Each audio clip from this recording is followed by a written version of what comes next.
So I was just doing some gardening, and I was digging this hole. I'm about to plant this tree. And it made me think of money and how beautiful and inextricably connected money and your dreams, the things that are calling you forward, are connected.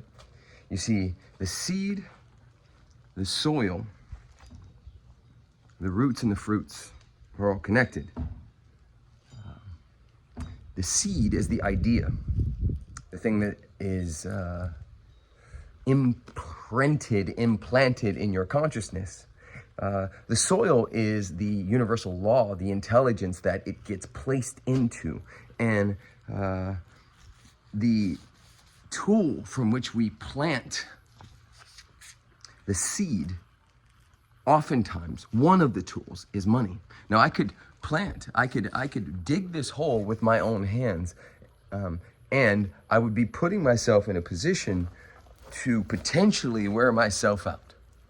So I either use the tools that are given, use the tools that are here, use the tools that support me in giving this seed, this plant, a new home, or I don't. Now, right now, each and every one of you has something that is beckoning you, right? What you seek is seeking you. What you want wants you. But sometimes we can be doing the actions physically, but pumping the brakes spiritually and mentally because of our judgments of the tools that can/get to be used in order to make that thing come to fruition. That tool I'm speaking about is money. Are you making money an enemy? Are you making it distant? Are you making it, do you have a whole story about you and how it's not possible for you?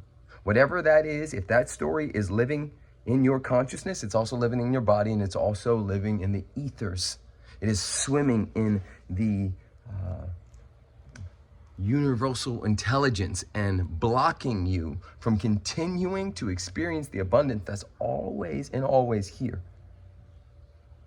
So drop a comment below if this resonated, if this touched you in any way, and I'm gonna go back to planting my tree.